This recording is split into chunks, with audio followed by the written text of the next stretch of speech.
सोचिए आप एक बिल्कुल आम इंसान है, आपकी जिंदगी सामान्य चल रही है और अचानक एक बैंक रॉबरी होती है। पुलिस आपके घर पहुंचती है और कहती है इस डकैती के पीछे आपका हाथ है। लेकिन सवाल ये है, क्या राजीव सच में अपराधी है या फिर उसे किसी बड़े खेल के लिए सिर्फ मोहरा बनाया गया है। पृथ्वीराज सुकुमार की फिल्म आई नो बडी इसी सवाल के साथ शुरू होती है और धीरे धीरे आपको ऐसी दुनिया में ले जाती है जहां सच, झूठ और सिस्टम तीनों के बीच का फर्क करना मुश्किल हो जाता है।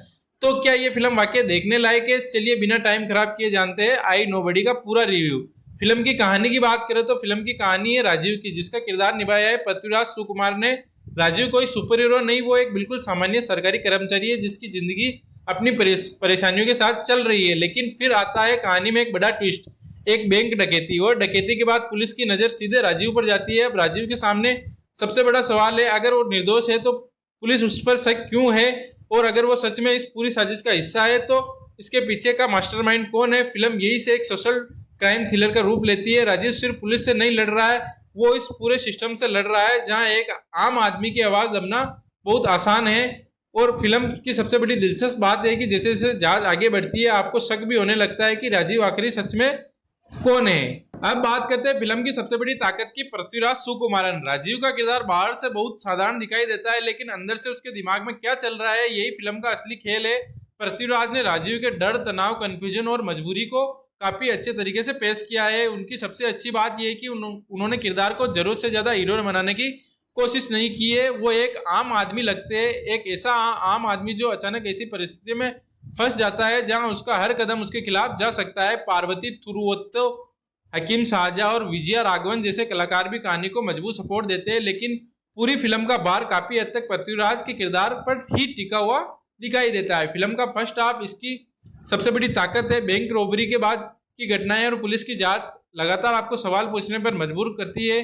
और फिर आता है इंटरवल ब्लॉक, जहां कहानी आपको एक नया सवाल दे जाती है। अब आप सोचने लगते हैं कि आगे क्या होगा। फिल्म की सिनेमेटोग्राफी काफी अच्छी है, कैमरा कई जगह कहानी के तनाव को बढ़ाता है और फिल्म का वातावरण काफी गंभीर बनाता है। इसके अलावा जक्स बेजो का बैकग्राउंड स्कोर भी थ्रिलर वाली फील को मजबूत करता है। और एक दिलचस्प चीज है कि फिल्म में इस्तेमाल किए गए कुछ हिंदी गाने जो लोकेशन और माहौल को एक अलग ही टच देते हैं, यानी टेक्निकल लेवल पर फिल्म काफी मजबूत दिखाई देती है।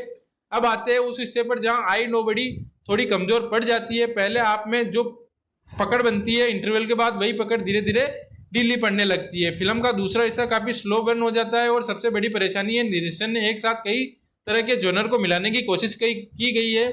Social drama, crime, mystery, thriller और कुछ जगहों पर फिल्म काफी अलग दिशा में चली जाती है। इस वजह से कहानी का फोकस थोड़ा कमजोर पड़ जाता है और जिस शानदार सस्पेंस की उम्मीद फर्स्ट हाफ पैदा करती है, सेकंड हाफ उसे पूरी तरह उस लेवल को मेंटेन नहीं कर पाता है। अब बात करते हैं उस चीज का जिसका इंतजार हर थ्रिलर फिल्म में होता है, क्लाइमैक्स। यही पर कुछ दर्शकों को थोड़ा निराश हो सकती है। फिल्म का अंत कुछ बड़े धमाके, जबरदस्त चेस और पारंपरिक थ्रिलर क्लाइमैक्स की तरह नहीं आता है, बल्कि कहानी में एक ओपन एंड या थोड़ा फिलोसॉफी मोड दिया गया है। राजीव का सिस्टम के साथ जो खेल चलता है वह अंत काफी अलग अंदाज में दिखाया गया है। कुछ दर्शकों को ये एंडिंग थोड़ी स्मार्ट लगेगी, लेकिन कुछ लोगों को यही क्लाइमैक्स अधूरा और थोड़ा धीमा महसूस हो सकता है। यानी फिल्म में जिस लेवल का सस्पेंस शुरुआत में बनाती है उसके मुकाबले इसका एंड थोड़ा कम इम्पैक्टफुल लगता है। तो आखिरी आई नोबडी देखनी चाहिए या नहीं? अगर आप पृथ्वीराज सुकुमार के फैन हैं, स्लो बर्न क्राइम थ्रिलर पसंद करते हैं, तो ऐसी कहानियां देखना पसंद करते हैं जहां एक आदमी सिस्टम के खिलाफ खड़ा होता है, तो इसे एक बार जरूर ट्राई किया जा सकता है। लेकिन अगर आपको शुरुआत से आखिरी तक तेज रफ्तार, लगातार ट्विस्ट और धमाकेदार क्लाइमैक्स चाहिए तो ये फिल्म आपको थोड़ा निराश कर सकती है। मेरे हिसाब से आई नोबडी को मिलते 3 स्टार आउट ऑफ 5।